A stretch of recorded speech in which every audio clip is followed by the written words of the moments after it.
Ao longo dos últimos meses, aqui no De Leste a Oeste, revisitamos alguns dos momentos mais decisivos da história. Analisamos conflitos que continuam moldando o presente, contamos histórias que ajudaram a explicar o mundo em que vivemos hoje e mostramos figuras importantes que nos inspiram até hoje. Entre tantos temas, alguns vídeos tiveram uma repercussão muito especial.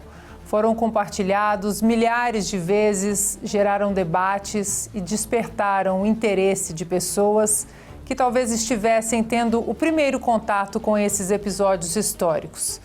Mas antes de mergulharmos nesta retrospectiva e revermos alguns dos conteúdos que mais marcaram a nossa audiência, precisamos registrar que nesta semana houve desdobramentos relevantes envolvendo os Estados Unidos e o Irã e que podem representar uma nova etapa em uma das regiões mais conflituosas do globo.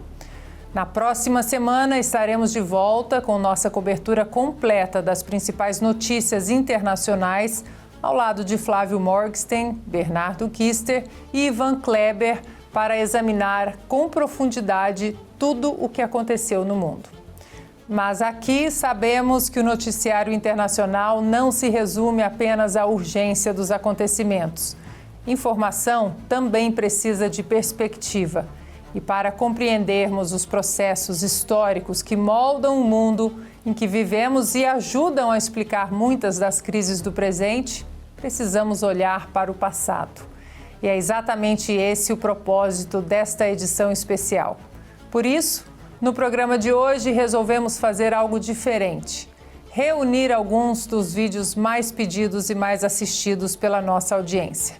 Uma oportunidade para rever essas histórias ou descobri-las pela primeira vez e lembrar que compreender o passado continua sendo uma das melhores formas de entender o presente. Eu sou Ana Paula Henkel e o De Leste a Oeste especial começa agora.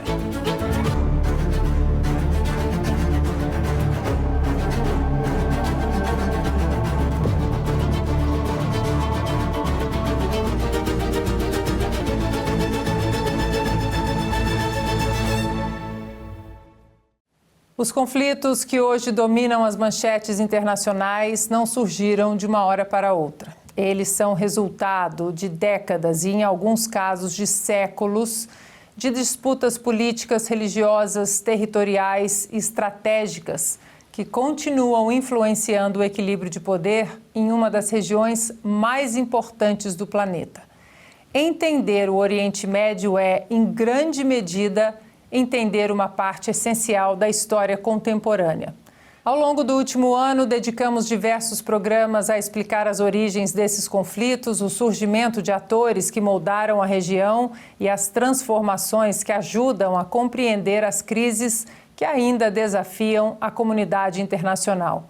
Muito além das manchetes do dia, buscamos oferecer contexto, memória e perspectiva histórica.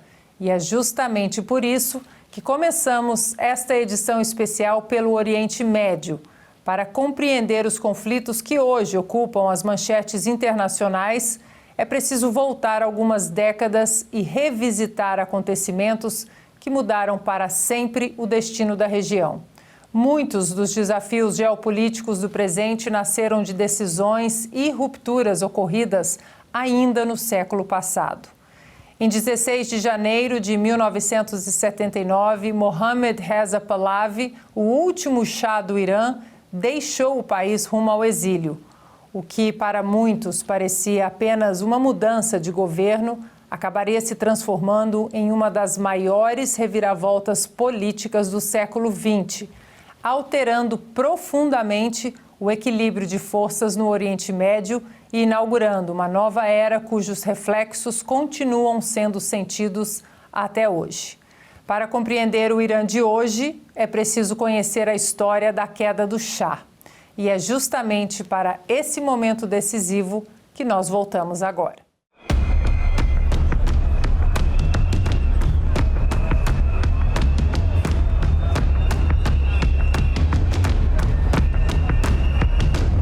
(16 de janeiro de 1979).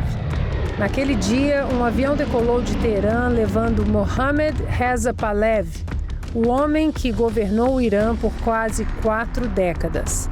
Ao partir, o Shah não deixava apenas o país, deixava um regime inteiro e abria caminho para uma das maiores tragédias geopolíticas do século XX. Aliado estratégico do Ocidente, o Irã do Shah havia se tornado um polo de modernização no Oriente Médio, expansão da educação, crescimento econômico impulsionado pelo petróleo, ampliação dos direitos das mulheres e cooperação direta com os Estados Unidos. Mas esse projeto ruiu sob crises econômicas, corrupção, autoritarismo e repressão política. Reformas aceleradas alienaram setores tradicionais, enquanto o descontentamento popular crescia. Do exílio, o Ayatollah Ruhollah Khomeini mobilizou massas com um discurso islâmico radical e profundamente anti-ocidental.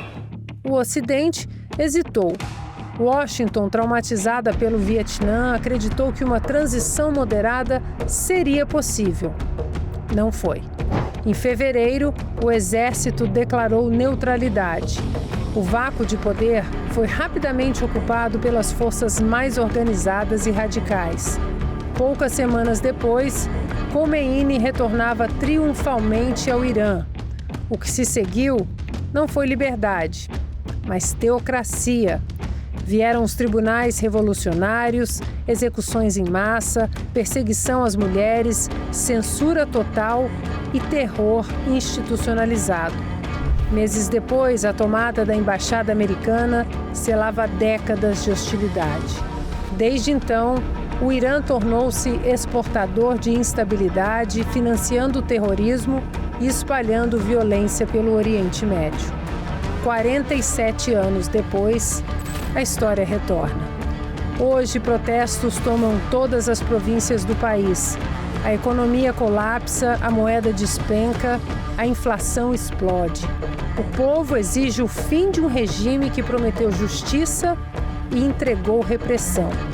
A lição permanece intacta. Quando o radicalismo islâmico é subestimado, o preço é pago por gerações. O Irã de hoje vive sob os escombros da decisão tomada em 1979. E a pergunta que ecoa em 2026 é inevitável. O regime dos ayatolás resistirá ou seguirá o mesmo destino que impôs ao Shah Reza Pahlavi? A saída do Shah não representou apenas o fim de uma monarquia. Ela abriu o caminho para uma transformação política, religiosa e cultural que mudaria profundamente o Irã e alteraria o equilíbrio de forças em todo o Oriente Médio. Poucas semanas depois da partida do Shah, o Ayatollah Ruhollah Khomeini retornou do exílio e foi recebido por milhões de iranianos. Em questão de dias, o antigo regime entrou em colapso e, em abril de 1979, nascia oficialmente a República Islâmica do Irã. Quase meio século depois, muitos dos acontecimentos que ainda dominam o noticiário internacional têm suas raízes naquele momento histórico. Vamos revisitar esse capítulo decisivo.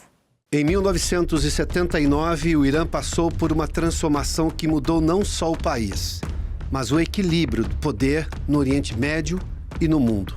A Revolução Iraniana derrubou o Shah Mohammad Reza Pahlavi, um monarca pró-Ocidente, e instaurou uma teocracia islâmica sob o Ayatollah Ruhollah Khomeini, o que levou um país rico em petróleo, com um governo modernizante, a abraçar um regime fundamentalista. E como isso molda o Irã que vemos hoje, desafiando Israel, apoiando o terrorismo e buscando influência global.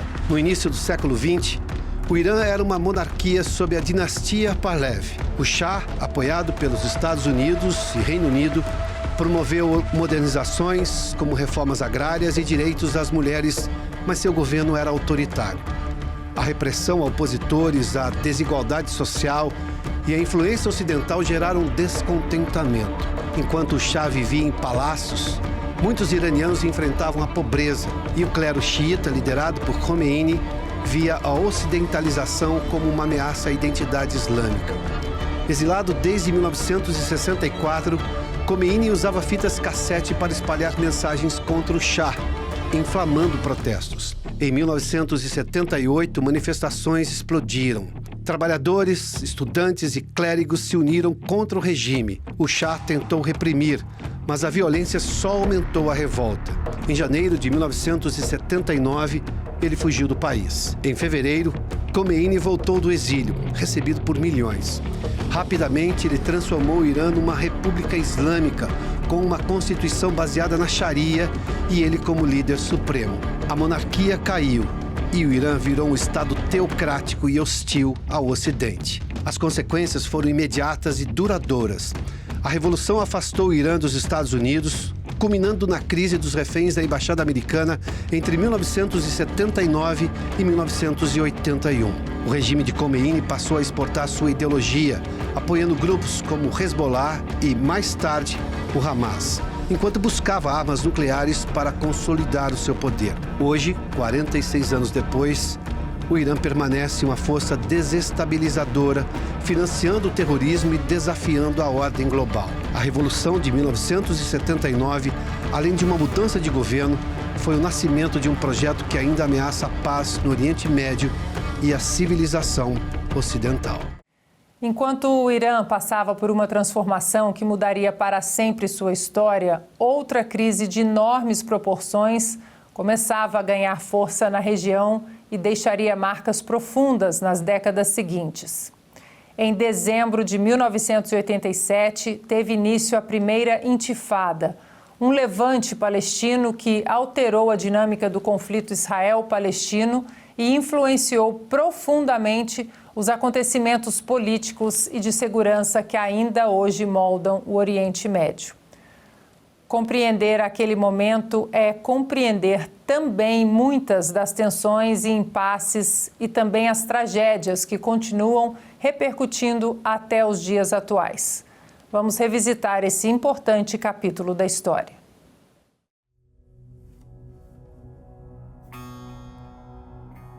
Gaza, 9 de dezembro de 1987. Um caminhão israelense se envolve em um acidente com veículos palestinos, matando 4 pessoas. Boatos de que teria sido intencional se espalham rapidamente e tornam-se o estopim de um levante que vinha sendo preparado há décadas em uma região marcada por conflitos, terrorismo e ameaças constantes contra Israel.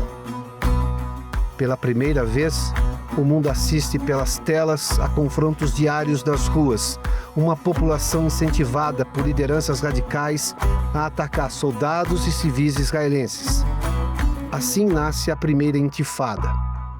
Intifada significa exatamente isso: levante. A revolta se espalha rapidamente pela Cisjordânia e por Gaza. As imagens de embates entre jovens e soldados percorrem o planeta e são transformadas em uma batalha de narrativas pela opinião pública internacional. A Intifada, projetada politicamente por Yasser Arafat e a OLP, a Organização para a Libertação da Palestina. Com a Intifada, a OLP ganha legitimidade externa e passa a negociar com apoio internacional. É nesse cenário que surgem as tentativas de paz dos anos 1990, incluindo os acordos de Oslo.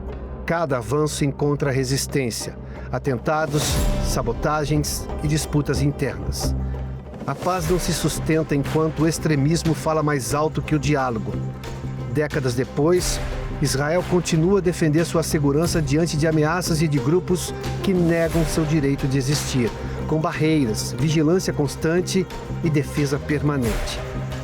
A primeira Intifada marcou um ponto decisivo no Oriente Médio, o momento em que Israel precisou equilibrar sobrevivência e busca por paz. Uma paz que até hoje esbarra em ódio, ideologias radicais e interesses externos. Mas Israel cumpre um papel ainda maior: ser a linha de defesa do mundo livre contra organizações que pregam destruição e totalitarismo no Oriente Médio, a barreira entre civilização e barbárie. O futuro daquela terra ainda depende de algo simples na teoria e difícil na prática: reconhecer plenamente o direito de Israel existir.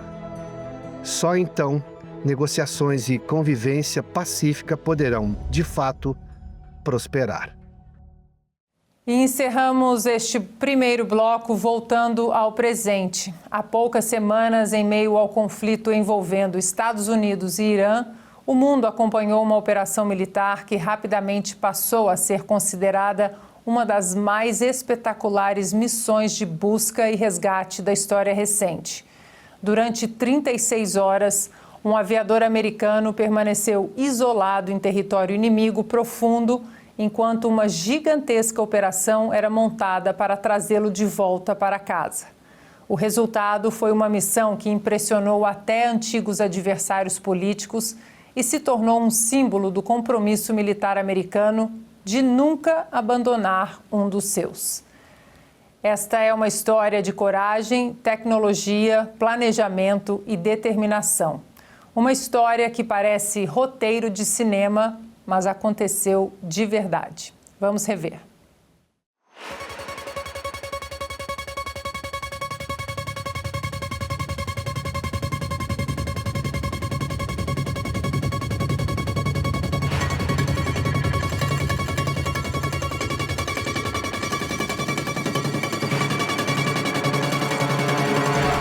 3 de abril de 2026.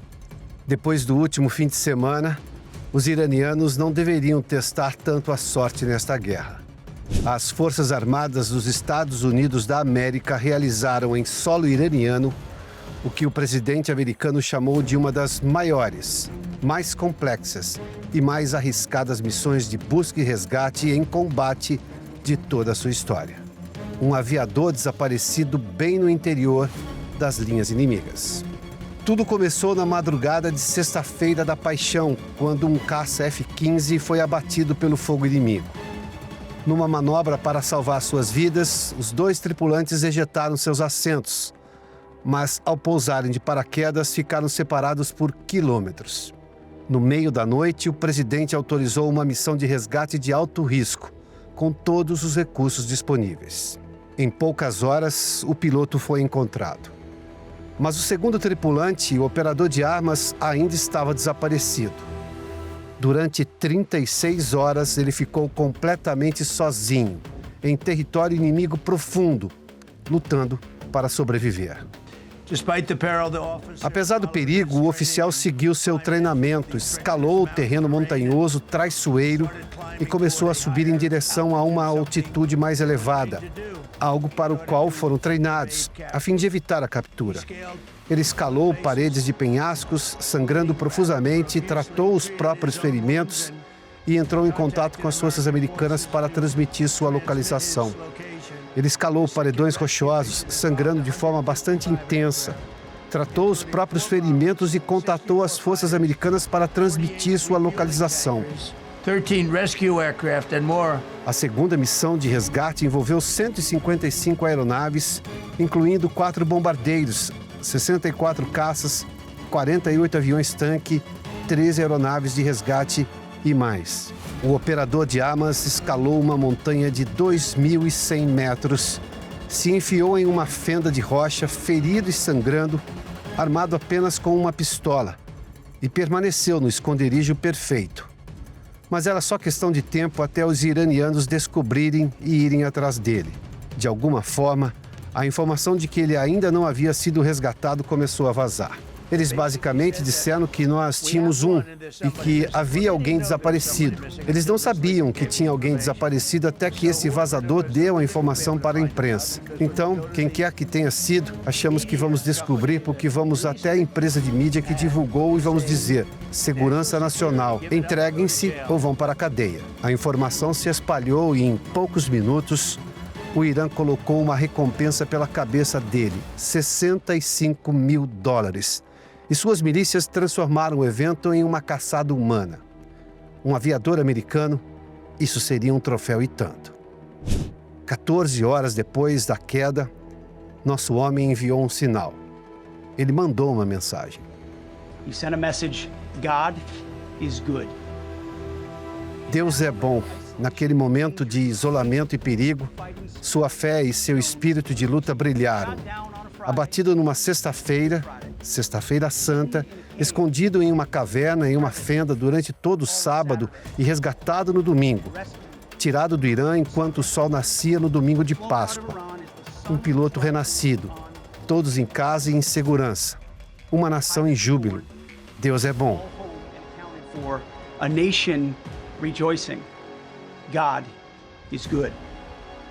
Em uma das mais espetaculares ações da história militar americana, a CIA entrou em ação usando tecnologia secreta para localizar o aviador e confirmar sua identidade. Eles temiam que pudesse ser uma armadilha iraniana. Então, precisavam ter certeza de que a localização enviada era realmente dele. Enquanto encontravam essa agulha no palheiro, a agência brincou com a cabeça do inimigo. Enquanto o aviador se escondia, a CIA espalhava notícias falsas dentro do país, dizendo que ele já havia sido encontrado e que estava sendo extraído por terra. Confusos, o regime redirecionou o foco para as estradas, enquanto os americanos enviavam uma enorme armada aérea. Mais de 150 aeronaves sobrevoando suas cabeças. Entre elas, 4 bombardeiros B-1, 64 caças e forças especiais que penetraram profundamente no espaço aéreo iraniano. At the president's direction, Por ordem do presidente, nós mobilizamos tanto os ativos humanos quanto tecnologias sofisticadas que nenhuma outra agência de inteligência do mundo possui para enfrentar um desafio assustador, comparável a procurar um único grão de areia no meio do deserto. A CIA executou uma campanha de desinformação para confundir os iranianos, que estavam desesperadamente caçando nosso aviador. Nossas informações indicam que os iranianos ficaram envergonhados e, no final, humilhados pelo sucesso dessa audaciosa missão de resgate. success of this audacious rescue mission. Equipes de comandos americanos se dispersaram em 7 locais diferentes. 6 deles como iscas, confundindo o inimigo sobre o verdadeiro ponto de extração. Enquanto isso, a Força Aérea lançava cerca de 100 bombas e 900 quilos ao redor do perímetro da montanha para manter os rastreadores afastados. Durante a operação, um dos B-2 atingiu o inimigo com uma bomba anti-bunker, a mesma usada na Operação Martelo da Meia-Noite no Irã, em junho de 2025. Enquanto isso, dezenas de caçadores de recompensa iranianos que se dirigiam ao esconderijo eram destroçados pelos drones Reaper. O Comando Central havia montado uma base de operações avançadas bem dentro do Irã para missões como essa. Aviões MC-130 americanos estavam desembarcando SEALs em pistas de pouso. O terreno era difícil, mas os americanos tinham um plano B. Pensamos que poderia haver problemas na decolagem e ainda por cima todos os homens tiveram que pular de volta nos aviões e eles atolavam na areia. Então tínhamos um plano de contingência inacreditável, no qual aeronaves mais leves e mais rápidas entraram e os tiraram de lá. Nós explodimos os aviões antigos. Explodimos eles em pedacinhos porque tínhamos equipamentos nesses aviões. Francamente, gostaríamos de ter trazido de volta, mas não achei que valesse a pena passar mais 4 horas lá retirando tudo. Diferentemente do Afeganistão, Trump não deixou nenhum equipamento de alta tecnologia nas mãos do inimigo, deixando para trás uma última explosão e o Irã envolto em uma nuvem de fumaça a 320 quilômetros da fronteira. Um aviador resgatado, comandos americanos e bilhões em equipamentos voltaram para território amigo sem nenhuma baixa. Apenas alguns buracos de bala iranianos nos helicópteros. O presidente chamou a operação de resgate de um milagre de Páscoa. E até ex-funcionários de Obama tiraram o chapéu. Essa operação para o primeiro piloto e o segundo piloto, um exercício notável, uma demonstração de coragem, tecnologia e poder militar dos Estados Unidos. Eu incentivaria o presidente e o secretário de Defesa, desde que consistente com a segurança operacional, a compartilhar o máximo possível disso com o público americano, para que o público americano possa apreciar o que é necessário para uma operação desse tipo. É mais complicado do que a operação contra Bin Laden. Isso é a prova do credo americano. Nenhum homem é deixado para trás. This was an incredibly Esta foi uma missão incrivelmente perigosa, uma empreitada incrivelmente arriscada, mas o cumprimento de uma promessa feita a todo combatente americano. Você não será deixado para trás. Nós sempre iremos te encontrar e sempre te traremos de volta para casa. always bring you home. A confiança que aquele aviador tinha em seu país, a certeza de que os Estados Unidos moveriam céu e terra para trazê-lo de volta, foi o que tornou o impossível possível. Hearing these stories firsthand Ouvir essas histórias em primeira mão apenas aprofundou nossa admiração pela tenacidade, criatividade, coragem e determinação da Força Conjunta Americana. Esta é uma história que toca o próprio coração e a alma de quem somos como força conjunta, de quem somos como americanos. O sacrifício abnegado a serviço do próximo. sacrifice in service of others. O Irã precisou de mais de um mês para abater uma aeronave americana. Os Estados Unidos levaram apenas 36 horas para resgatar os 2 pilotos em pleno território inimigo e sem perder um único homem. Essa é a diferença entre uma nação que abandona os seus e uma nação que nunca deixa um guerreiro para trás. Nenhum homem esquecido, nenhum homem deixado para trás. Deus é bom.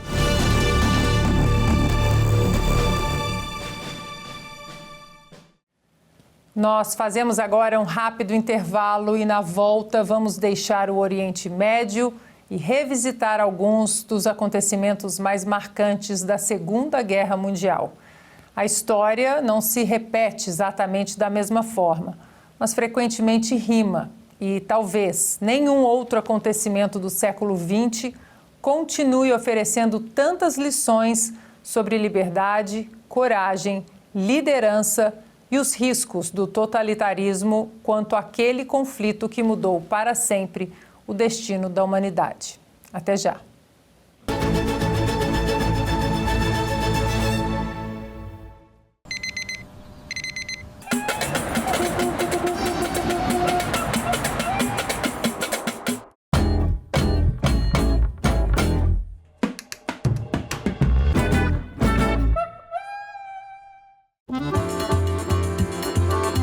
Que Brasil é esse que está surgindo diante dos nossos olhos?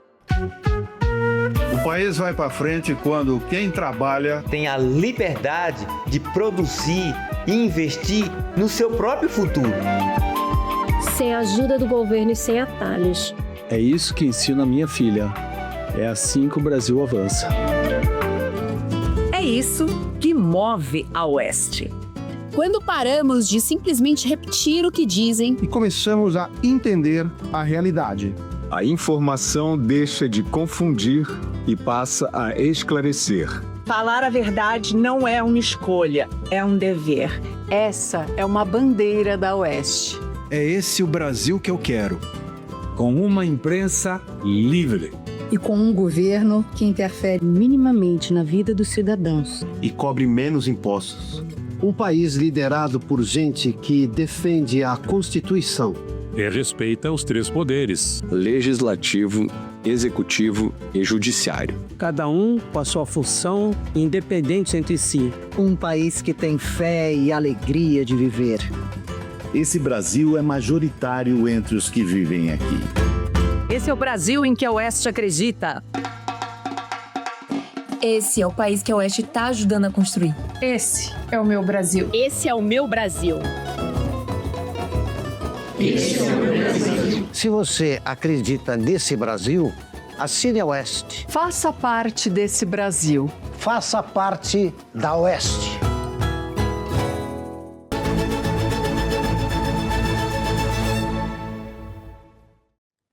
Se existe um conflito que continua oferecendo lições para o mundo até hoje, esse conflito é a Segunda Guerra Mundial.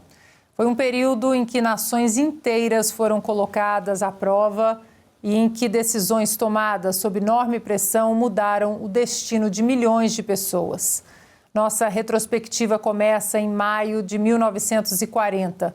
Com o avanço fulminante das forças nazistas, centenas de milhares de soldados aliados ficaram encurralados nas praias de Dunkirk em uma situação que parecia praticamente sem saída. O que aconteceu nos dias seguintes entrou para a história como um dos episódios mais extraordinários da Segunda Guerra Mundial e permanece até hoje como um exemplo de coragem, improviso e determinação diante do impossível. Vamos rever essa história.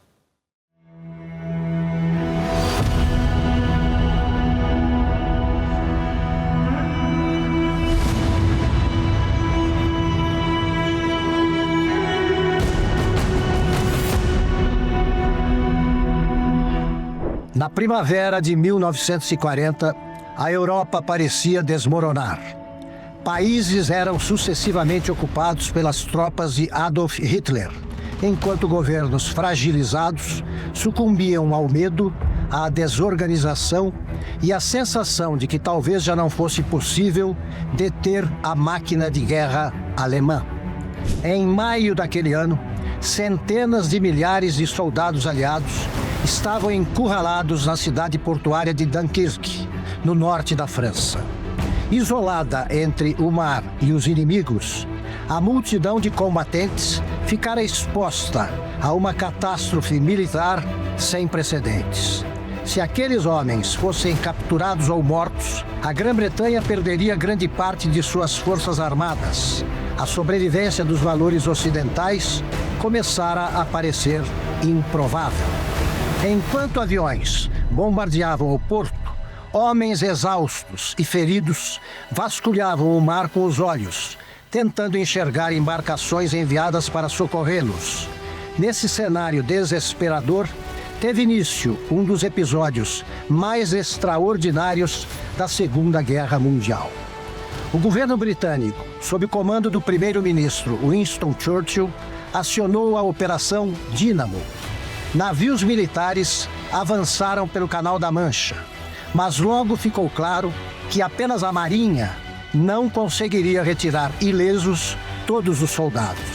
Foi então que um chamado mobilizou a Grã-Bretanha. Tudo o que flutuasse deveria navegar em direção à França. Pescadores, marinheiros voluntários e civis cruzaram o canal em pequenas embarcações para apressar o resgate. Sabiam que talvez não voltassem. Ainda assim, partiram e uniram-se no socorro heróico. O que começou como uma operação militar transformou-se em mobilização nacional para a salvação dos jovens acuados. Sob bombardeios constantes, mais de 330 mil soldados foram retirados das areias de Dunkerque. Churchill compreendeu que aquilo representava mais que um triunfo militar. Acontecera, acima de tudo, uma vitória moral. Dias depois, em discurso no parlamento, o primeiro-ministro deixou claro que a Grã-Bretanha continuaria lutando. Jamais nos renderemos, avisou. Essa frase seria o mote de um monumento à retórica. The gratitude of every home in our island, in our empire, and indeed throughout the world, except in the abodes of the guilty, goes out to the British airmen who, undaunted by odds, unwearied in their constant challenge and mortal danger, are turning the tide of the world war by their prowess and by their devotion. Never in the field of human conflict was so much owed by so many to so few. Dunkerque reiterou que civilizações não sobrevivem apenas pela força das armas. Sobrevivem quando existe coragem suficiente para rejeitar a derrota aparentemente inevitável. Décadas depois, esse grande momento continua ensinando que os episódios mais decisivos da história raramente começam com grandes vitórias. Às vezes, bastam atos de coragem, praticados por gente comum que se recusa a capitular. Em 1940, o futuro do Ocidente parecia condenado à morte nas praias da França. Mas foi ali que começou a consolidar-se uma certeza inesperada.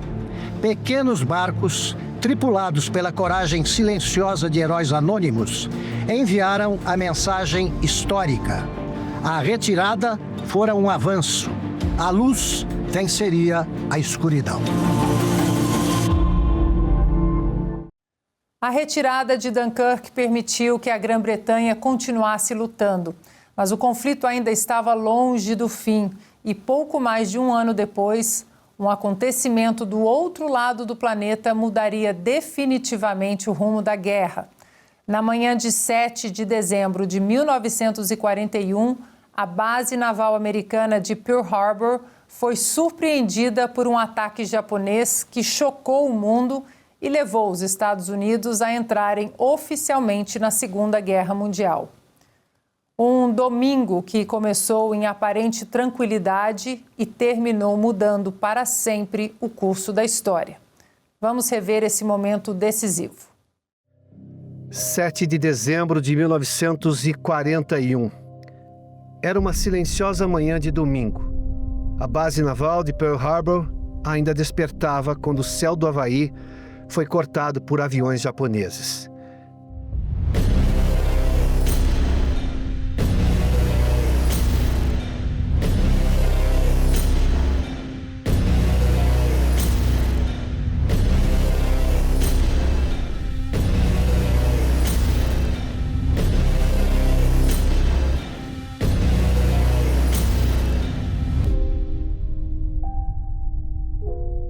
Em poucos minutos, bombas atingiram navios, hangares e depósitos de combustível. Era o início de um ataque surpresa que mudaria o destino do mundo.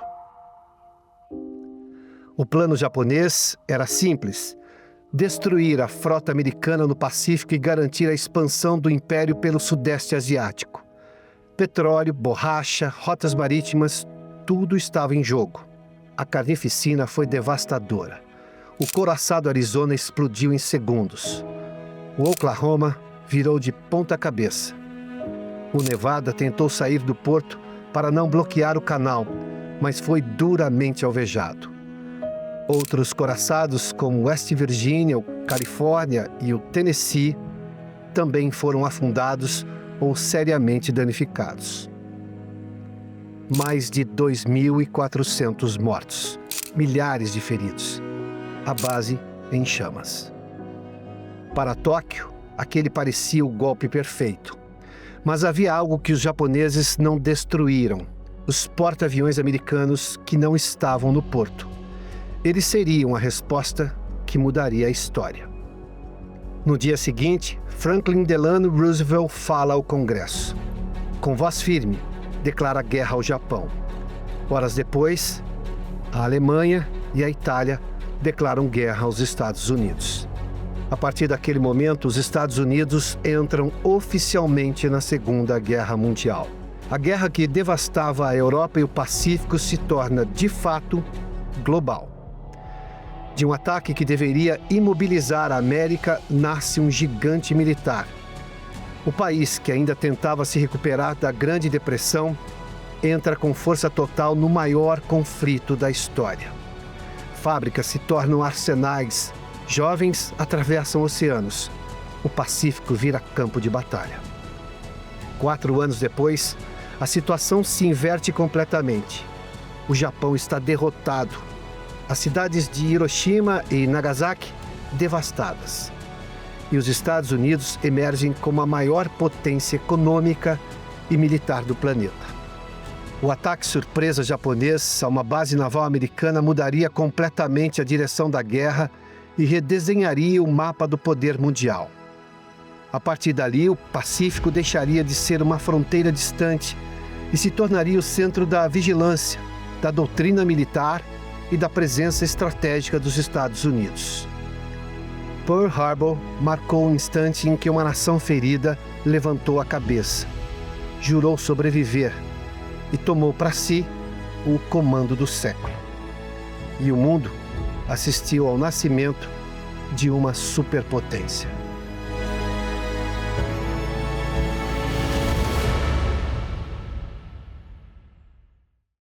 A Segunda Guerra Mundial foi travada nos campos de batalha. mas também revelou uma das faces mais sombrias da natureza humana. Em meio aos combates e às grandes operações militares, milhões de pessoas foram perseguidas e assassinadas por um regime que transformou o ódio em política de Estado.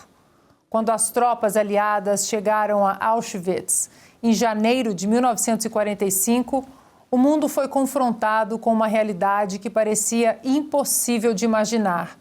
As imagens do campo de concentração tornaram-se um testemunho permanente do que acontece quando a dignidade humana é abandonada e o totalitarismo não encontra limites. A memória desses acontecimentos não pertence apenas ao passado. Ela continua sendo um dever para todas as gerações. Vamos revisitar essa triste história.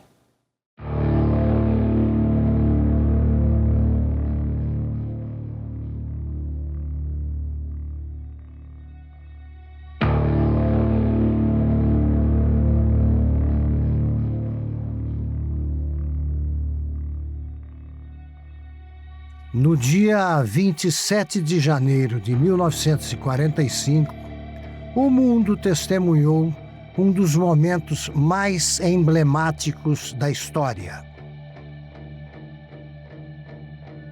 Naquela data, o Exército Vermelho libertou o campo de concentração e extermínio de Auschwitz-Birkenau, na Polônia, a maior peça da máquina de morte nazista. Ali, mais de 1 milhão de homens, mulheres e crianças foram assassinados por sua fé, por sua origem e por simplesmente existirem. Auschwitz não foi uma das frentes de guerra. Foi a apavorante usina de crueldade planificada de destruição de vidas inocentes. Ali, judeus foram mortos pela simples razão de serem judeus. Eram o alvo de um projeto de extermínio que ignorou todas as fronteiras da moral humana. Para que não se esqueça essa tragédia, para lembrar o compromisso permanente com a vida, a Organização das Nações Unidas transformou o 27 de janeiro no Dia Internacional em memória das vítimas do Holocausto. É uma data que evoca nomes, histórias, famílias e pretende assegurar que o que aconteceu sob o regime nazista nunca seja esquecido, relativizado ou repetido por uma nova onda de ódio. Lembrar Auschwitz não é um exercício acadêmico, é um grito de alerta. A civilização só se mantém quando reconhecemos que há limites inegociáveis, limites que têm de ser impostos à discriminação, ao ódio, ao genocídio. Esse alerta ganha relevância quando contemplamos os tempos modernos. O antissemitismo, sob múltiplas formas, está crescendo novamente em várias partes do globo, alimentando violência e relativizando a saga de um povo que sofreu a maior das atrocidades. No mesmo dia em que o mundo relembra Auschwitz, uma notícia recente marcou o presente de Israel. As forças de defesa daquele país confirmaram a recuperação dos restos mortais do último refém israelense mantido pelo grupo terrorista Hamas na faixa de Gaza. O sargento Han Givili, um jovem de 24 anos, sequestrado e assassinado durante o ataque terrorista de 7 de outubro de 2023, foi finalmente encontrado e seus restos mortais voltaram para casa depois de mais de 2 anos, encerrando assim o capítulo dos 251 reféns tomados naquele dia trágico. Esse momento é carregado de significado, não apenas porque uma família recebe os restos de um herói, mas também porque avisa que ninguém deve ser deixado para trás diante da barbárie e que a luta contra o terrorismo continua, contra o ódio, contra o antissemitismo e contra a negação da humanidade de outros povos. A memória do Holocausto ensina que o silêncio diante do ódio abre espaço para o retorno da violência. A recuperação do último refém lembra que a determinação de um país em proteger seu povo é essencial. Defender sua existência e lembrar seus mortos é a expressão viva de uma civilização que se recusa a repetir os erros do passado. Neste 27 de janeiro, lembramos Auschwitz não como um capítulo encerrado, mas como um farol moral. A justiça, a dignidade e a vida humana têm de prevalecer sobre o ódio, a mentira e a morte. Depois de anos de guerra, milhões de mortos e um sofrimento difícil de dimensionar, a Europa finalmente voltava a respirar. O nazismo havia sido derrotado, mas o preço pago pela liberdade permaneceria gravado para sempre na memória de uma geração. Em 8 de maio de 1945, o Victory in Europe Day, o Dia da Vitória na Europa, marcou o fim da guerra no continente europeu. As imagens das comemorações correram o mundo, mas carregavam consigo também a lembrança daqueles que jamais voltariam para casa e de tudo o que havia sido perdido ao longo do caminho. Mais do que celebrar uma vitória militar, recordar o VE Day, o Dia da Vitória na Europa, é lembrar que a liberdade nunca é gratuita e que a memória continua sendo uma das suas mais importantes formas de defesa. Vamos rever esse importante momento histórico. No início de maio de 1945, a Europa exibia poucas semelhanças com o continente que existira antes da guerra. Cidades estavam destruídas, milhões de famílias haviam sido marcadas pela barbárie e uma geração inteira carregava nos ombros o peso físico e moral do maior conflito da história moderna. Naquele momento, o colapso da Alemanha nazista era inevitável. Berlim estava cercada. Adolf Hitler havia optado pelo suicídio. E o que restava do Terceiro Reich tentava negociar uma rendição. Depois de quase 6 anos de combates, aproximava-se o fim da conflagração que consumira nações inteiras.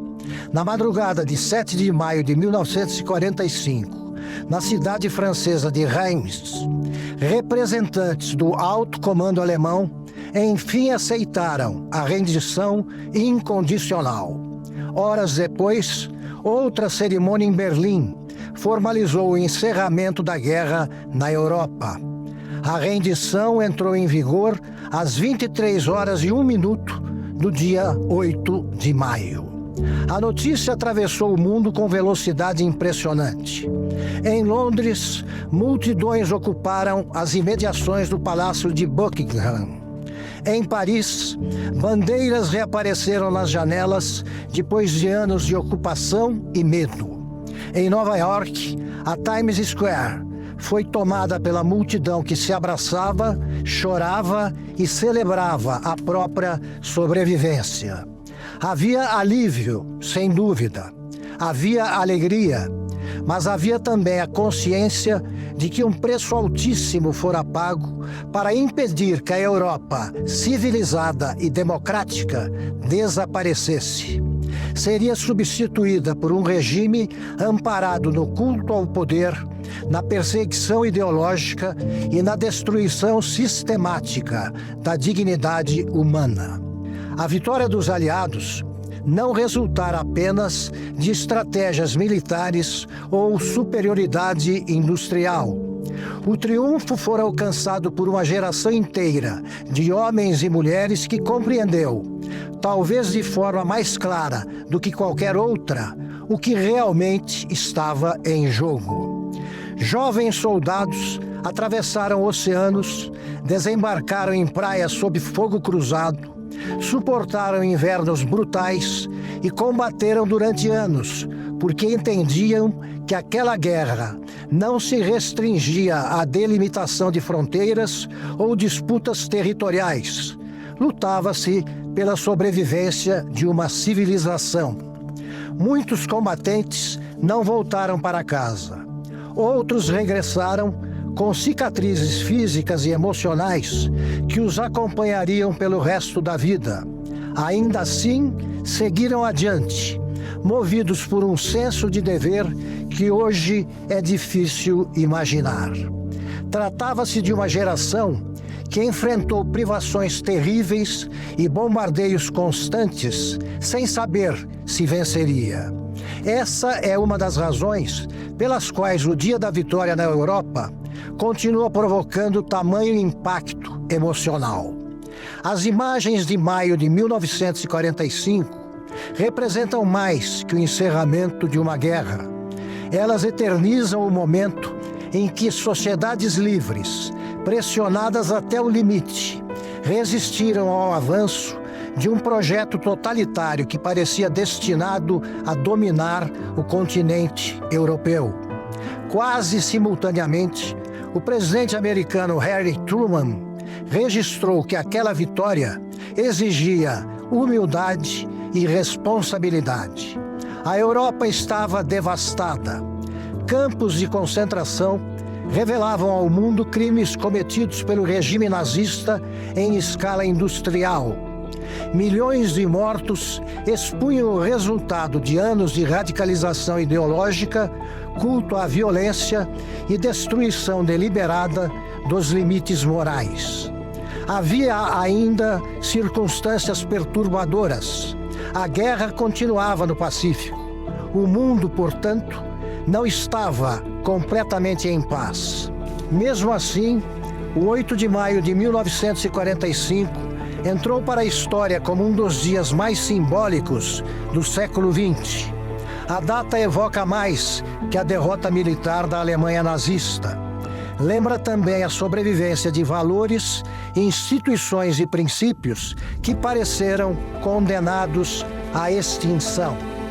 O fim da guerra não encerrou os dilemas humanos, nem eliminou futuras ameaças. O continente europeu ainda seria dividido pela cortina de ferro. Novas disputas ideológicas surgiriam e outras gerações enfrentariam distintos desafios. Mas o legado daquela geração permanece na lembrança de homens comuns que foram capazes de assumir responsabilidades extraordinárias. É sobretudo por isso que as imagens do Dia da Vitória na Europa continuam emocionantes. Elas mostram um raro instante da história. Milhões de seres humanos, depois de atravessarem anos de medo, escuridão, destruição e sofrimento, puderam finalmente voltar às ruas com a sensação de que o horror havia sido contido e o futuro ainda era possível. A liberdade raramente é herdada em segurança. Quase sempre é preservada pela coragem de gerações dispostas a defendê-la, custe o que custar.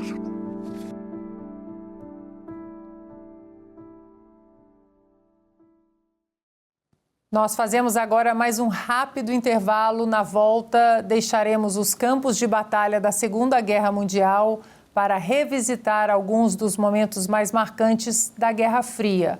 Foi um período que redefiniu a política internacional e cujas consequências continuam influenciando o mundo até hoje. Até já.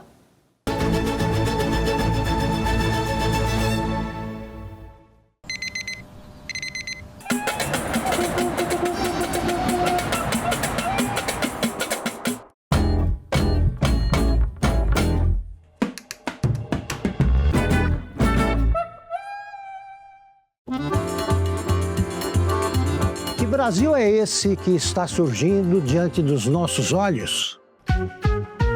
O país vai para frente quando quem trabalha tem a liberdade de produzir e investir no seu próprio futuro. Sem a ajuda do governo e sem atalhos. É isso que ensino a minha filha. É assim que o Brasil avança. É isso que move a Oeste. Quando paramos de simplesmente repetir o que dizem e começamos a entender a realidade. A informação deixa de confundir e passa a esclarecer. Falar a verdade não é uma escolha, é um dever. Essa é uma bandeira da Oeste.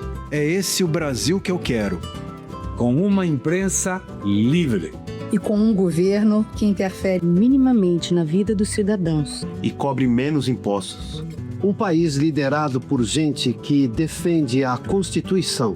E respeita os três poderes: legislativo, executivo e judiciário. Cada um com a sua função, independentes entre si. Um país que tem fé e alegria de viver. Esse Brasil é majoritário entre os que vivem aqui. Esse é o Brasil em que a Oeste acredita. Esse é o país que a Oeste está ajudando a construir. Esse é o meu Brasil. esse é o meu Brasil. Se você acredita nesse Brasil, assine a Oeste. Faça parte desse Brasil. Faça parte da Oeste.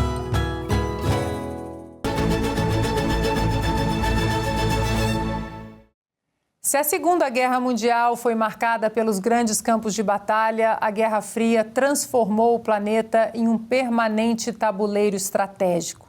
Durante décadas, o mundo viveu sob a ameaça de um conflito que poderia ter consequências catastróficas para toda a humanidade. Em outubro de 1962, essa tensão atingiu seu ponto mais crítico. Durante 13 dias, Estados Unidos e União Soviética estiveram diante da possibilidade real de uma guerra nuclear. Foi provavelmente o momento em que o mundo esteve mais perto do fim. Vamos revisitar essa história. Mankind must put an end to war, or war will put an end to mankind. President Kennedy died at 1 p.m. Central Standard Time, some 38 minutes ago. And so, my fellow Americans, ask not what your country can do for you, ask what you can do for your country. Nesta semana em que o mundo relembra o assassinato de John Fitzgerald Kennedy, o presidente que por 13 dias segurou o planeta à beira do abismo nuclear, as atenções voltam novamente para o Caribe. Mas desta vez, não são as ogivas soviéticas mirando Washington. É o avanço do narcoterrorismo, da instabilidade e das tensões que envolvem a Venezuela de Nicolás Maduro e os Estados Unidos. Um clima conhecido retorna. E é impossível não lembrar de quando o mundo literalmente quase deixou de existir. Outubro de 1962. 13 dias, apenas 13, que definiriam o rumo da civilização. A crise dos mísseis de Cuba foi o ponto máximo da Guerra Fria, o momento em que a humanidade ficou mais perto de um fim imediato. Tudo começou com a descoberta das bases soviéticas sendo construídas em Cuba, a menos de 150 quilômetros da Flórida. Uma resposta direta ao fracasso da invasão da Baía dos Porcos um ano antes, quando exilados cubanos treinados pelos Estados Unidos tentaram derrubar Fidel Castro e falharam, empurrando Havana para os braços de Moscou. As imagens captadas pelos aviões U-2 não deixaram dúvidas. Aqueles mísseis poderiam atingir boa parte do território americano em minutos. Era a maior ameaça à segurança dos Estados Unidos desde a Segunda Guerra Mundial.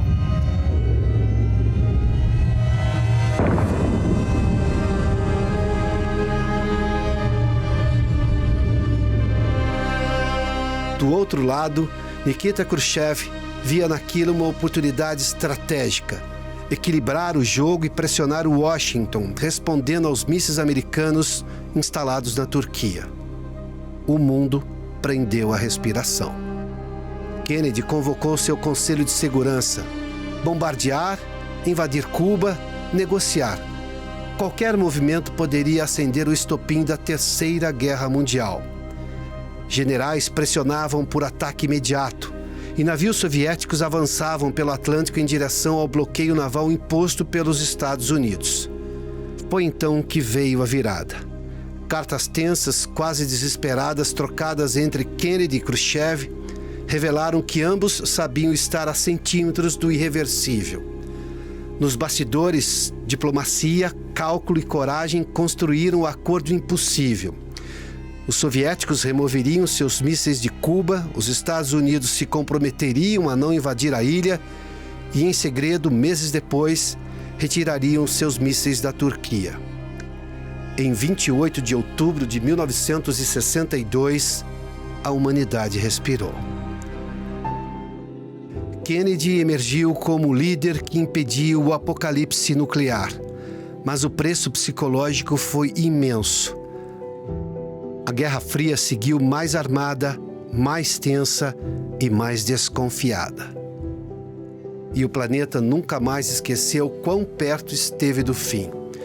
Por isso, lembrar Kennedy nesta semana é inevitável, porque sua morte em 22 de novembro de 1963 interrompeu a trajetória do homem que segurou o mundo com as próprias mãos. E porque 6 décadas depois, o Caribe volta a ser palco de pressões não mais nucleares, mas perigosas à sua própria maneira. Hoje, o que ameaça a estabilidade do hemisfério não são ogivas soviéticas, mas redes de narcoterrorismo, regimes autoritários e alianças que tentam transformar a América Latina em corredor estratégico para potências hostis. A história nunca se repete ao pé da letra, mas ela rima, e às vezes rima alto demais. As décadas passaram, a Guerra Fria continuou dividindo o mundo e uma cidade tornou-se o símbolo mais visível dessa separação entre 2 sistemas políticos, 2 ideologias e 2 visões de sociedade. Durante 28 anos, o Muro de Berlim dividiu não apenas uma cidade, mas também milhões de vidas. Quando ele finalmente caiu, em novembro de 1989, o mundo assistiu ao desmoronamento de um dos maiores símbolos da Guerra Fria. Aquela noite entrou para a história como um dos momentos mais emblemáticos do século XX e com lições que reverberam até hoje. Vamos revivê-la. Em 9 de novembro de 1989, o mundo assistiu, ao vivo, à queda de um muro que dividia não apenas uma cidade, mas toda uma era.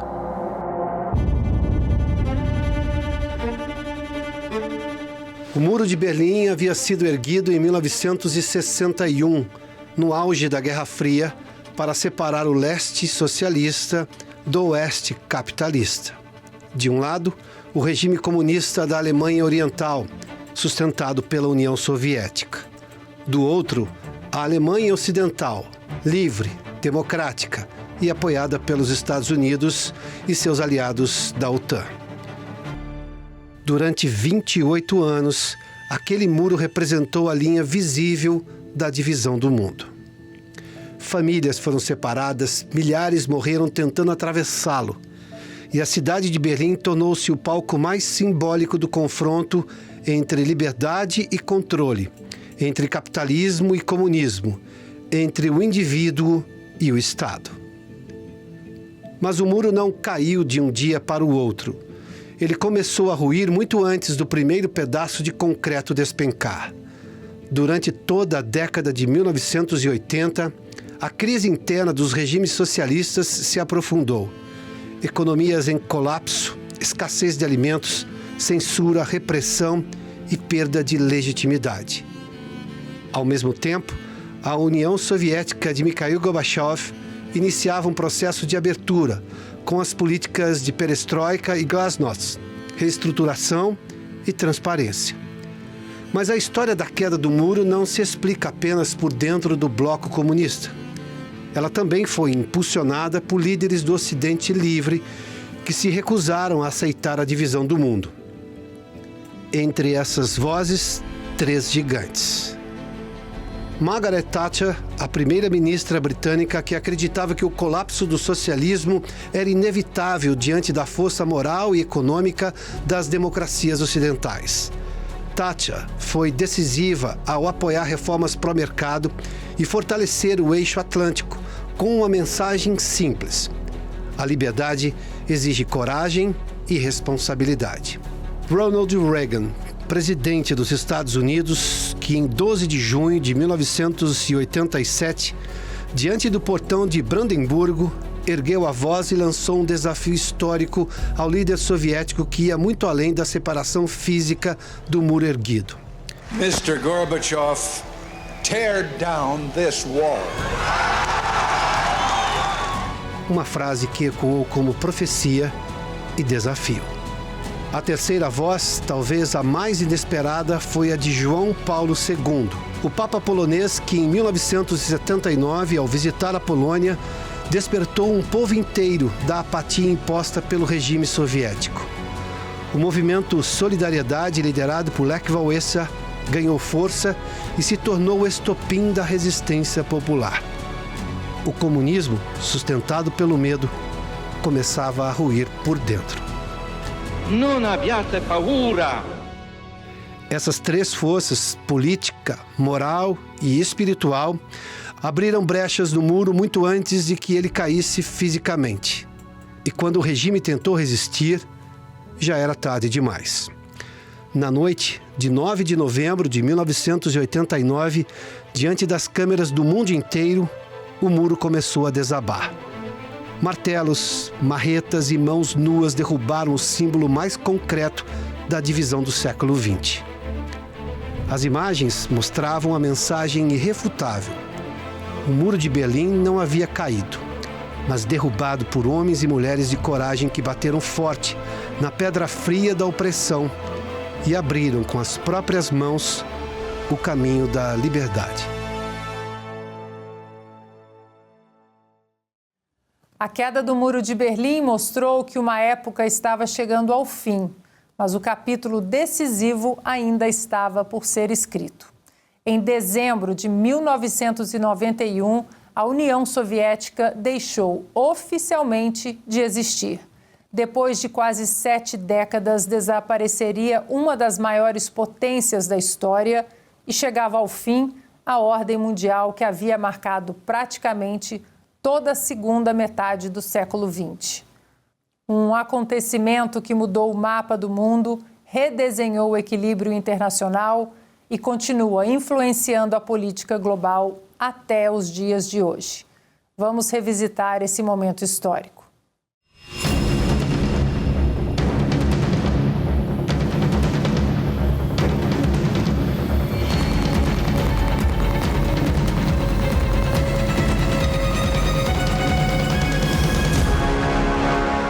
O Império Soviético não ruiu com um estrondo. Não foi derrubado por tanques, nem destruído por exércitos estrangeiros. Terminou no silêncio, em uma casa de campo isolada na Bielorrússia. Era 8 de dezembro de 1991. 3 homens se reuniram longe das câmeras. Boris Yeltsin representava a Rússia, Leonid Kravchuk, a Ucrânia, e Stanislav Shushkevich representava a Bielorrússia. Ali, no meio da floresta, assinaram um documento simples. Poucas páginas, alguns carimbos. Mas ali havia a frase que mudaria o século XX. A União Soviética deixou de existir. O império que dominou meio planeta, ergueu muros e desafiou o Ocidente, morria com tinta e assinaturas. Mikhail Gorbachev, presidente da União Soviética, não foi consultado. Quando soube, já não havia mais um país a governar. A bandeira vermelha ainda tremulava no Kremlin, mas não representava mais nada. O império se dissolve e 15 países emergem. Fronteiras reaparecem e mapas esquecidos voltam a valer. A Guerra Fria termina sem tiros, sem desfiles militares, apenas com uma caneta. Mas impérios deixam marcas. Crises econômicas explodem. A pobreza corrói o cotidiano e uma nostalgia soviética cresce. A geopolítica se transforma. A OTAN avança para o leste. A Rússia tenta se reconstruir. E um ex-agente da KGB, Vladimir Putin, promete restaurar a grandeza perdida. Décadas depois, a guerra na Ucrânia mostra que aquelas feridas nunca cicatrizaram. Territórios, identidades, ressentimentos, nada foi efetivamente resolvido. O Império Soviético morreu aos poucos. Em 8 de dezembro, perdeu sua alma política. Em 25 de dezembro, morreu diante das câmeras quando a bandeira vermelha desceu do Kremlin pela última vez. Mas o fim não trouxe a paz. Abriu uma ferida jamais cicatrizada, que ainda molda ambições, territórios e conflitos. Nas ruínas do colapso, o poder permanece em disputa. Nós vamos para um rápido intervalo e, na volta, as personalidades, algumas das personalidades que marcaram tempos importantes e que continuam nos inspirando até hoje. Até já.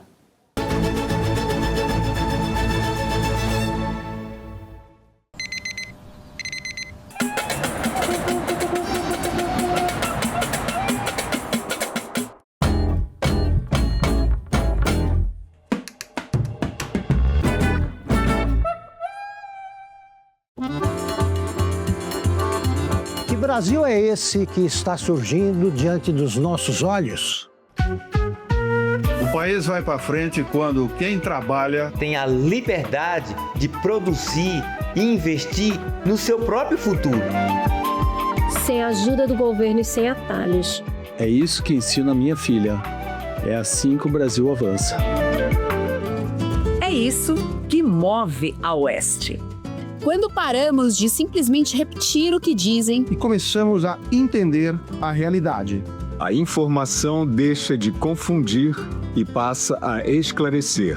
Falar a verdade não é uma escolha, é um dever. Essa é uma bandeira da Oeste.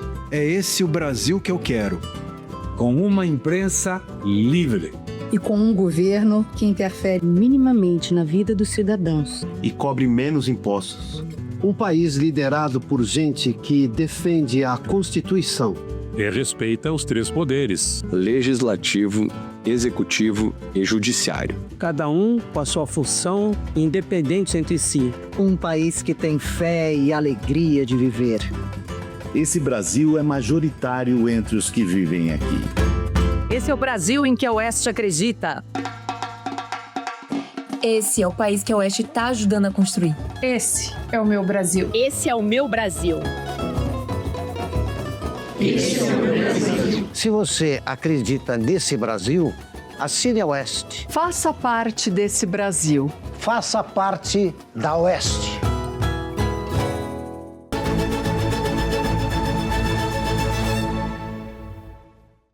A história é feita de acontecimentos, mas também de pessoas que, em momentos decisivos, encontraram a coragem necessária para mudar o rumo dos acontecimentos.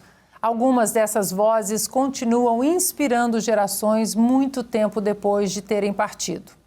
Poucos líderes simbolizam tão bem essa capacidade de resistir diante da adversidade quanto Winston Churchill.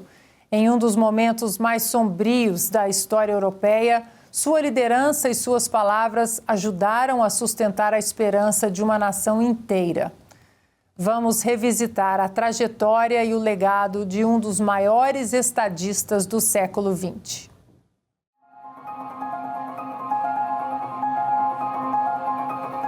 Em 30 de novembro, lembramos o nascimento de um dos maiores guardiões da civilização ocidental. Um verdadeiro titã da liberdade. Long live the cause of freedom. Há 151 anos, chegava ao mundo o homem que atravessaria o século mais sombrio com um charuto na mão, um olhar desafiador e uma coragem capaz de iluminar o impossível. Foi ele quem sustentou o Ocidente quando tudo parecia prestes a ruir, caminhando pela noite do século XX com uma determinação que nem as bombas foram capazes de apagar. Winston Churchill, o estrategista que transformou a língua inglesa em um arsenal que, em meio às sirenes e às ruínas, prometeu ao seu povo apenas sangue, suor e lágrimas. I have nothing to offer but blood, toil, tears and sweat. E ainda assim, levou uma nação inteira a acreditar na vitória. Enquanto a Europa se curvava diante da tirania, foi ele quem permaneceu de pé. Não negociou com o mal, não buscou paz com a escravidão. Quando a liberdade parecia reduzida a uma chama teimosa sob o vendaval da guerra, ele proclamou: "Nunca nos renderemos." Palavras que atravessaram um continente subjugado pelo medo e que ajudaram a mudar o curso da história. Mas Churchill não foi apenas o comandante da resistência, foi também o cronista maior do Ocidente. O homem que organizou a memória de um século turbulento com precisão, lucidez e grandeza. Registrou guerras, impérios, decisões e equívocos com uma clareza que poucos líderes tiveram a coragem de exercer. Sua obra literária monumental em escopo e influência lhe rendeu o Prêmio Nobel de Literatura em 1953. Reconhecimento à rara capacidade de transformar a verdade histórica em palavra duradoura. E por trás do estadista existia o marido devotado. As cartas que trocou com a esposa Clementine ao longo de meio século revelam humor, ternura e um coração que, ainda marcado pelo peso da guerra, sabia amar com profundidade. Ela foi sua sustentação silenciosa, a presença íntima que amparava o gigante público. Esse gigante também conheceu o gosto amargo da rejeição. Foi ridicularizado, isolado, silenciado nos corredores do poder. Avisou sobre Hitler quando ninguém queria ouvir. Viveu anos inteiros no que chamaram de período do deserto, ignorado por falar a verdade cedo demais. Mas Churchill não buscava aplausos. Buscava estar certo. E estava. Poucos lembram que ele foi soldado destemido na juventude, escritor prolífico, orador de proporções bíblicas, inventor patenteado e aventureiro que chegou a escapar de uma prisão inimiga na África do Sul, retornando à pátria como herói. O mundo tentava confiná-lo a um único título, mas Churchill sempre foi grande demais para caber em rótulos. Quando assistimos a líderes sendo perseguidos não por crimes, mas por se recusarem a ceder ao sistema, quando vemos homens dispostos a carregar o peso da nação para proteger valores eternos, vemos neste combate um reflexo da luta que Churchill travou. A ameaça muda, mas o mal insiste. E o Ocidente continua precisando de quem não se ajoelhe diante dele. Winston Churchill, o poeta da liberdade, o general da esperança, o espírito indomável que segurou o mundo com as próprias mãos e decidiu salvá-lo. A própria civilização ocidental sobreviveu porque ele teve força para enfrentar a noite mais escura da história humana. Que a passagem de seu aniversário nos recorde. A luta pela liberdade não tem fim. E enquanto houver quem esteja disposto a oferecer sangue, suor e lágrimas para defendê-la, enquanto houver quem diga nunca nos renderemos, o Ocidente jamais cairá.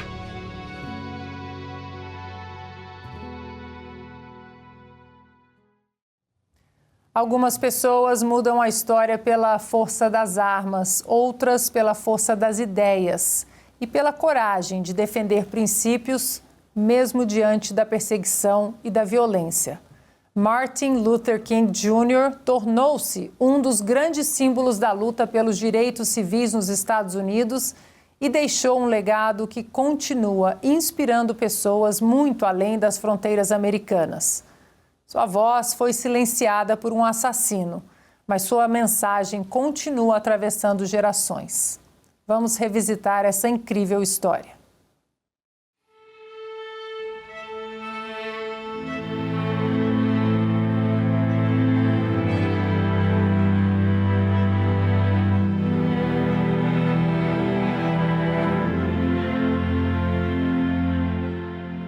No dia 4 de abril de 1968, um tiro silenciou uma das vozes mais marcantes do século XX. Em Memphis, no Tennessee, Martin Luther King Jr. foi assassinado na varanda de um hotel. Ele tinha apenas 39 anos.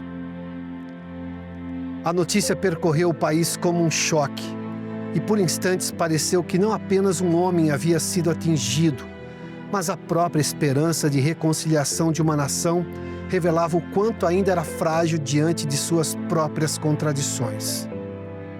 King liderava uma luta difícil em um momento de enorme tensão social, mas escolheu um caminho ainda mais exigente, o da não violência, da dignidade, da firmeza sem ódio. E foi por isso que sua voz se tornou tão poderosa.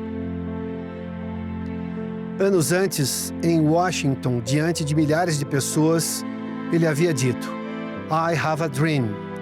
Eu tenho um sonho. I have a dream that my 4 little children will one day live in a nation where they will not be judged by the color of their skin, but by the content of their character. I have a dream today. Um sonho de que seus filhos viveriam em um país onde não seriam julgados pela cor da pele, mas pelo conteúdo de seu caráter. Aquilo não era apenas um discurso. Era uma direção. Era a afirmação de que a justiça não precisa nascer do confronto destrutivo, mas pode emergir da coragem moral. Quando o Dr. King foi assassinado, o país reagiu com revolta, com dor, com incêndios nas ruas, mas sua mensagem não desapareceu naquele dia. Ela não estava presa ao homem, estava ancorada em algo maior. Há líderes que mobilizam multidões. Há líderes que conquistam poder. E há aqueles que permanecem porque conseguem traduzir em palavras simples princípios que resistem ao tempo. Martin Luther King Jr. foi um deles. E talvez seja por isso que, mesmo diante da violência que tentou silenciá-lo, sua voz continua ecoando como um lembrete de que a verdadeira força de uma sociedade não está na ausência de conflitos, mas na capacidade de enfrentá-los sem abrir mão daquilo que a torna digna de existir. E diante do nosso próprio tempo, marcado por divisões profundas, discursos cada vez mais radicais e uma tentação constante de reduzir o outro a um inimigo, a pergunta que permanece é inevitável. Ainda somos capazes de sustentar princípios sem ceder ao ressentimento, sem ceder a agendas supérfluas? Ou estamos abrindo mão, pouco a pouco, exatamente daquilo que líderes como o Dr. King tentaram preservar? Afinal, quando princípios deixam de ser sustentados, não é apenas o presente que se fragiliza, é o futuro que se torna incerto. When we let it ring from every village and every hamlet, from every state and every city, we will be able to speed up that day when all of God's children, black men and white men, Jews and Gentiles, Protestants and Catholics, will be able to join hands and sing in the words of the old Negro spiritual, free at last, free at last. Thank God Almighty, we are free at last.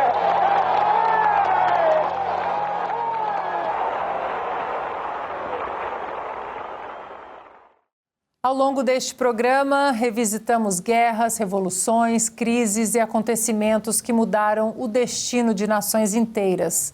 Mas a história também é transformada por pessoas que conseguem despertar esperança justamente nos momentos mais difíceis. Nascido em uma Europa marcada pelo nazismo e pelo comunismo, Karol Wojtyła viveu algumas das maiores tragédias do século XX antes de se tornar um dos líderes espirituais mais influentes da história contemporânea. Sua defesa intransigente da dignidade humana e da liberdade marcou gerações e atravessou fronteiras. Para encerrar esta edição especial, vamos revisitar a história de um homem cuja voz continua ecoando muito além do seu tempo. Estamos falando do Papa João Paulo II.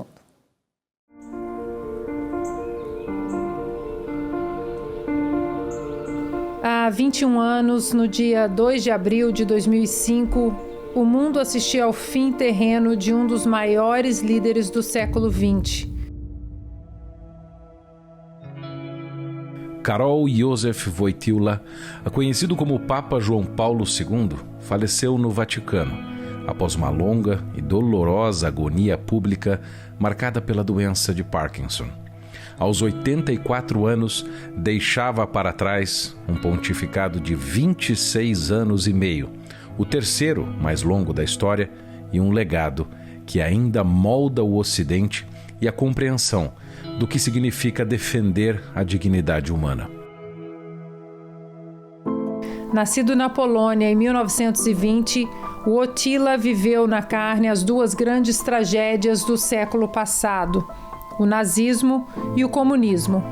Perdeu a mãe cedo, viu o pai e o irmão morrerem, trabalhou em uma pedreira durante a ocupação alemã e, como sacerdote e arcebispo de Cracóvia, resistiu bravamente, com firmeza, à opressão soviética. Habemus Papam!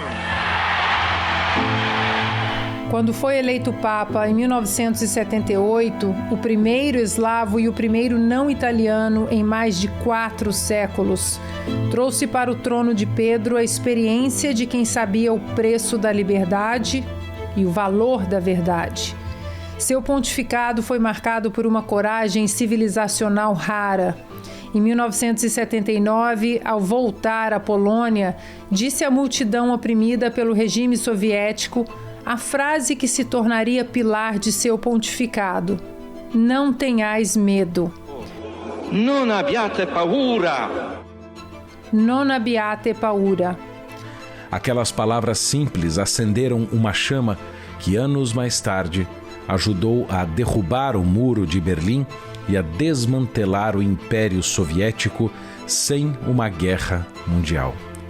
João Paulo II não negociou com o totalitarismo, ele o confrontou com a força da fé, da razão e da verdade moral.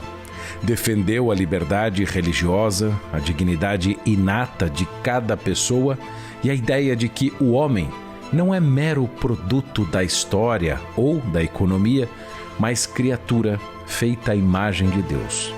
O Papa, que virou santo, viajou o mundo inteiro, aproximando-se de povos e culturas, mas sem nunca diluir a doutrina católica.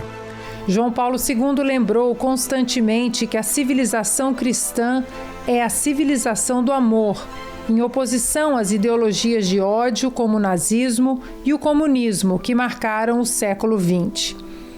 Hoje, mais de 2 décadas depois de sua morte, sua figura ganha ainda mais relevância. Vivemos em um tempo em que verdades antigas são questionadas, fronteiras morais são dissolvidas e o relativismo tenta substituir a ordem natural das coisas. João Paulo II nos lembra que a defesa da vida, da família e da liberdade não é retrocesso, mas fidelidade à herança que construiu o Ocidente. Ele mostrou que um homem de fé profunda pode ser, ao mesmo tempo, um gigante moral e um protagonista na história. Sua agonia final, vivida diante dos olhos do mundo, foi um último testemunho. A fragilidade do corpo humano contrastada com a força da alma que não se rende. Quando partiu, milhões sentiram que perdiam não apenas um papa, mas um pai espiritual. A memória de São João Paulo II nos convida a refletir que em épocas de confusão e enfraquecimento cultural, o que realmente sustenta uma civilização não são as ideologias passageiras, mas a fidelidade a princípios eternos. A verdade, o bem, a beleza e a defesa intransigente da dignidade humana.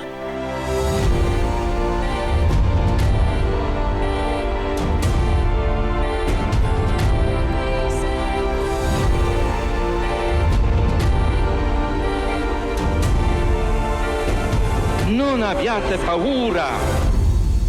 Que seu exemplo continue inspirando aqueles que hoje enfrentam novas formas de totalitarismo disfarçadas de progresso.